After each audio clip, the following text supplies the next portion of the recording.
high-profile crime stories can turn local municipal officials into household names, and Providence Mayor Brett Smiley may have just become one. From the immediate aftermath of the campus shooting through 6 tense days of the manhunt, Mayor Smiley has been a constant presence throughout, thrust into the national spotlight, helming the often raucous press briefings. I spoke to Mayor Smiley a short time ago on how they finally cracked the case. Mayor Smiley, obviously everybody wants to know why this man would open fire in a classroom at Brown University before then going up to MIT, where he allegedly killed this professor. Do we have any more information about a possible motive here? What led him to open fire in this classroom?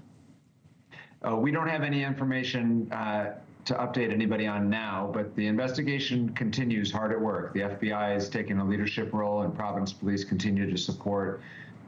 Whatever evidence was seized in New Hampshire last night is still being processed, but certainly my community wants to know why Providence, why Brown, why this classroom, and that closure is really important for all of us. We do know that the suspect was formerly a graduate student of engineering at Brown University, or physics at Brown University, that he actually studied in that building, so he would be familiar with the layout.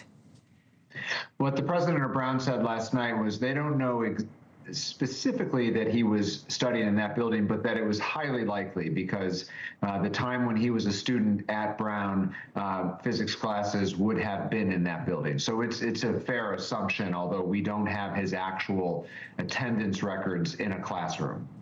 And can you clarify how the case broke open, specifically about this person who provided this key information? It was the same person who posted information on Reddit the day after the shooting? Yeah, we didn't know those two things were connected at first. We had a tip on Reddit that had to do with a vehicle that ended up being central to the investigation. Separately, through door-to-door canvassing of the neighborhood, we had secured video footage of a second individual that we saw come into conversation with what we now know as the shooter. And so we put out that picture saying we wanted to talk to that person. About an hour after putting out that photo, that individual, now known as John, came forward, walked up to a Providence police officer, said, "I understand there's a picture of me out there and you want to talk to me." When we interviewed John, he disclosed that he was the original Reddit poster on the vehicle tip. Now, there were many things happening on Reddit, so there might have been other tips on Reddit, but the tip with respect to the vehicle that ended up becoming linchpin to unraveling all of this came from him. So it came from this man named John, who was the same man whose picture you released. When did you first see that tip on Reddit that John posted? Investigators saw it as soon as it was posted. We were monitoring all social media channels and other online sources, including Reddit. And you know, part of the challenge of this investigation was there was a lot to sort through. Credible, not, highly likely to very unlikely, but it was all reviewed. And because we had so much law enforcement helping, led by Providence Police, and I'm very proud of that, but with great assistance from the state police, federal partners, we were combing through all of that. But that tip on Reddit came before the killing of the MIT professor. That's right, but we didn't have enough to act on it. We didn't have a connection between what we now know as the shooter and the vehicle. We didn't have license plates. We didn't have enough to put it all together. We had these disparate pieces of a puzzle that the witness who then came forward helped put all of these pieces together for us in a way such that the picture suddenly became clear. From the moment he came in to us discovering the individual who had taken his own life last night was about 24 hours. It moved fast from then. And how did you get to the storage shed? What information took you there? The vehicle, they had switched, the shooter had switched license plates, which we were able to piece together. And through license plate readers, and cell phone data.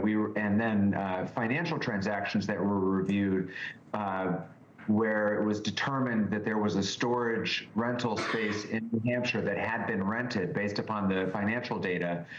We were able to piece these various pieces together, both some pings on license plate readers, some cell phone pings, and then financial data of a rental agreement. So I mean, I just, there were so many days when you were out there in front of those microphones with very little to say, except more surveillance video from neighborhood security, ring cameras, that sort of thing. Right. Can you walk me through what it was like for you and the police and all those officers who were working around the clock when that case broke? What that moment was like when you thought, we got him? Yeah, I mean, there was extraordinary pressure on our police department, our partners. I felt that pressure personally. Maybe around day 3 of the investigation, my community started to get, pretty anxious, and it felt like it was dragging. And then the case broke open, and so when we got that witness to come forward was a moment of great progress that was a relief.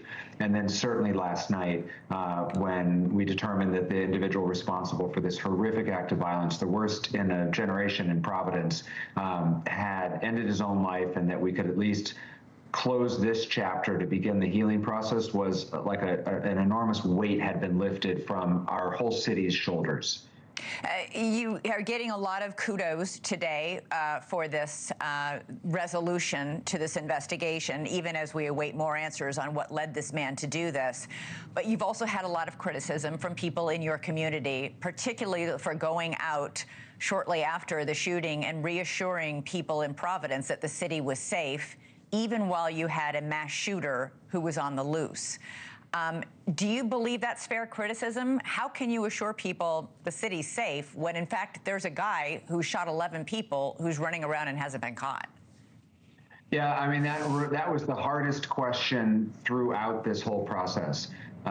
And it is a very difficult conversation for me to have with my neighbors, which is what this is really about. This is a tight-knit community. We all know each other, I think, as it's come up a few times. I live in the neighborhood where the shooting occurred. And but the fact of the matter is that this community is strong, it is resilient, and kids needed to go to school. People needed to go to work. We needed to find the strength to start to take steps forward. And so we tried to support them through those early steps with a tremendous show of law enforcement. On every street corner, there was a police officer, and we got a lot of help from our neighbors here in Rhode Island, which we're very grateful for. And the people of Providence really came together in a strong way. And so I'm really proud of them and proud of this community. There's been a lot of criticism as well of Brown University for the fact that there were no security cameras in or around that classroom that caught any video or footage of this gunman as he walked into the classroom, opened fire, and then managed to walk out of the classroom unseen. Do you think Brown University needs to up its security, increase the number of cameras, even if students might be ideologically opposed to that? Doesn't public safety trump political ideology in that case? I think Brown should do exactly what I'm going to do here in the city of Providence, which is we're going to do a full review of this incident, of our response. I'm really proud of the Providence Police Department. I think they did exceptional work, but I also think we can always do better. So we're going to look back at what we did, see where there are areas of improvement, see where there are places where additional tools or technology might have helped us. We certainly pray that something like this never happens again in our community, but something's going to happen, and we want to be well prepared for it. Brown should do the same, and I think they will. And do you think, are you completely happy with the way this investigation was handled from the very beginning, even with its missteps, like detaining a person of interest who turned out to have nothing to do with the crime, assuring the public that everything was fine and you're safe, you can go to school, you can go about your lives, even while a gunman's on the loose? I am entirely satisfied with the police work that happened here in the last 5 days, and the misstep on Sunday was not that the person of interest turned out to not be the person. We had multiple viable leads, And if we had gotten a credible lead and not run it down, that would have been a violation of our duty. What the misstep was is that, and I'll speak for myself, I allowed myself to think that maybe this was the person. I think the community allowed itself to think that maybe this was the person. And so it was a real disappointment when it turned out not to be. But we never put all of our eggs in one basket. The investigation continued down multiple pathways. And over the course of 5 days, there were several leads that turned out to be dead ends. One of them didn't. And that's how we got to resolution and were able to provide some closure for the victims and the survivors and really the whole city. All right. Mayor Smiley, thank you so much from Providence, Rhode Island. Really appreciate you joining us tonight. Thank you. Thank you for watching. Subscribe below and download our NewsNation app right now on your phone, and you will get fact-based, unbiased news for all Americans.